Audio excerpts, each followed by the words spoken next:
ناظرین، آج کی ویڈیو میں ہم آپ کو وٹامن اے کے بارے میں بتائیں گے کہ وٹامن اے کی کمی کی صورت میں آپ کو کن کن بیماریوں کا سامنا کرنا پڑ سکتا ہے۔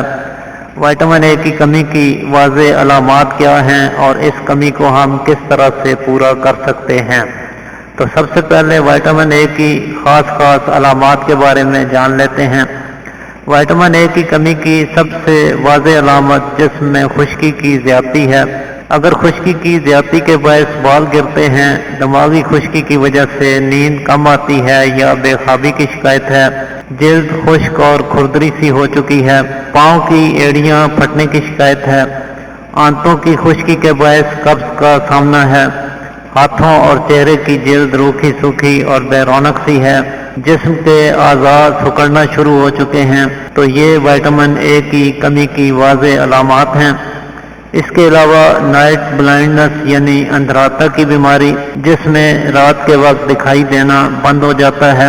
اس بیماری کی جہاں دوسری کئی وجوہات ہیں، وہیں ایک وجہ وٹامن اے کی کمی بھی ہے۔ جو ہی یہ کمی پوری ہو جاتی ہے، اندھراتا کا مرض ٹھیک ہو جاتا ہے۔ صدیوں پہلے حکیم سقراط ایسے مریضوں کو صرف کلیجی کھانے کا مشورہ دیا کرتے تھے، اور یہ بات سبھی جانتے ہیں کہ کلیجی وٹامن اے کے حصول کا سب سے بہترین ذریعہ ہے۔ چنانچہ وٹامن اے بینائی کو برقرار رکھنے کے لیے اور نظر کی حفاظت کے لیے بے حد ضروری ہے۔ لہذا جو لوگ نظر کا کام زیادہ کرتے ہیں، جیسے سلائی کڑھائی کا کام کرنے والے، کمپیوٹر اور موبائل کا زیادہ استعمال کرنے والے اور اسٹڈی کرنے والے افراد، انہیں اپنی روزانہ کی ڈائٹ میں وٹامن اے کو ضرور شامل کرنا چاہیے۔ آنکھوں کی زیادہ تر تکالیف وٹامن اے کی کمی کے باعث ہی ہوا کرتی ہیں، اس لیے اگر آپ آنکھوں کی بیماریوں سے محفوظ رہنا چاہتے ہیں اور یہ بھی چاہتے ہیں کہ آخری عمر تک آپ کی آئی سائٹ محفوظ رہے، تو وٹامن اے سے بھرپور غذاؤں کو اپنی خوراک میں ضرور شامل کیجیے۔ وٹامن اے ہمارے ناک، گلا اور پھیپھڑوں کی جھلیوں کی مضبوطی میں بھی اہم کردار ادا کرتا ہے۔ اگر ہمارے خون میں وٹامن اے کی کمی واقع ہو جائے تو یہ حصے کمزور ہو جاتے ہیں۔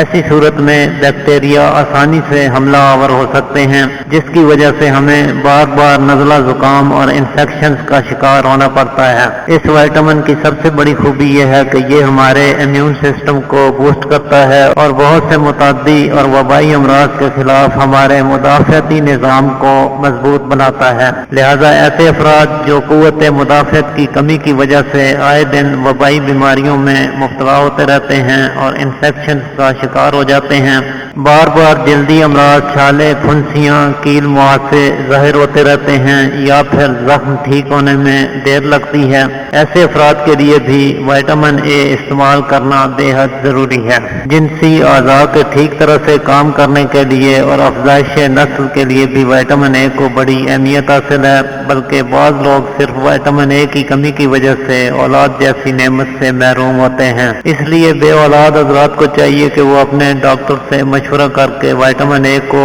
سپلیمنٹ کی شکل میں استعمال کر کے دیکھیں۔ ہو سکتا ہے کہ وہ وٹامن اے کی کمی کے باعث ہی اولاد سے محروم ہوں۔ جدید ریسرچ سے یہ بھی معلوم ہوا ہے کہ وٹامن اے کینسر سیلز کو کل کرنے کا کام بھی کرتا ہے۔ جن افراد میں اس کی کمی ہوتی ہے، ایسے افراد خصوصاً گلا، پھیپھڑے اور مثانے کے کینسر میں زیادہ مبتلا ہوتے ہیں۔ اسی طرح جو لوگ تمباکو نوشی کرتے ہیں، ان کے جسم میں وٹامن اے کی کمی ہو جاتی ہے اور ان کے لیے کینسر کے امکانات بڑھ جاتے ہیں۔ وٹامن اے کی کمی اگر بچوں میں پائی جائے تو ان کی نشو و نما اور گروتھ رک جاتی ہے۔ قد نہ بڑھنے کی اور وجوہات کے علاوہ ایک وجہ وٹامن اے کی کمی بھی ہے۔ گردوں میں پیدا ہونے والی بعض پتھریاں بھی اسی وٹامن اے کی کمی کے سبب ہی ہوا کرتی ہیں۔ اگر آپ وٹامن اے کی کمی کو پورا کرنا چاہتے ہیں تو اس کے لیے دودھ دینے والے جانوروں کا جگر، گردے، دل اور دماغ استعمال کر سکتے ہیں۔ ان میں وٹامن اے کی اچھی خاصی مقدار موجود ہوتی ہے۔ مچھلی کا جگر اور اس سے حاصل ہونے والا آئل وٹامن اے کے حصول کا بہترین ذریعہ ہے۔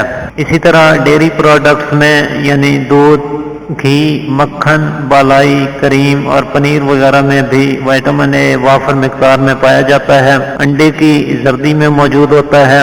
اس کے علاوہ ہرے پتوں والی سبزیوں میں اور گاجر، مولی، ٹماٹر، گوبھی، پھلوں میں سے کیلا، اناناس اور آم میں یہ وٹامن آپ کو مل سکتا ہے۔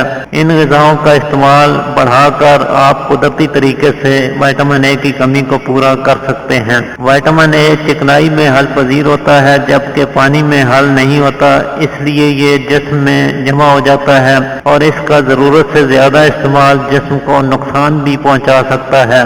وٹامن اے جب ضرورت سے زیادہ کھایا جاتا ہے تو اس کا فالتو حصہ جگر میں سٹور ہو جاتا ہے، حتیٰ کہ ایک وقت ایسا آتا ہے کہ جگر اسے مزید سٹور نہیں کر پاتا۔ اس طرح سے خون میں اس کی مقدار بڑھ جاتی ہے، جس سے کہ تھکن، جسم میں سوجن، سر میں شدید درد، نیند نہ آنا، جوڑوں میں درد، قبض اور جگر کا سخت ہو جانا جیسی شکایات پیدا ہو سکتی ہیں۔ اس لیے خاص طور پہ وٹامن اے کو سپلیمنٹ کی صورت میں استعمال کرنے سے پہلے اپنے ڈاکٹر سے ضرور رائے لے لینی چاہیے۔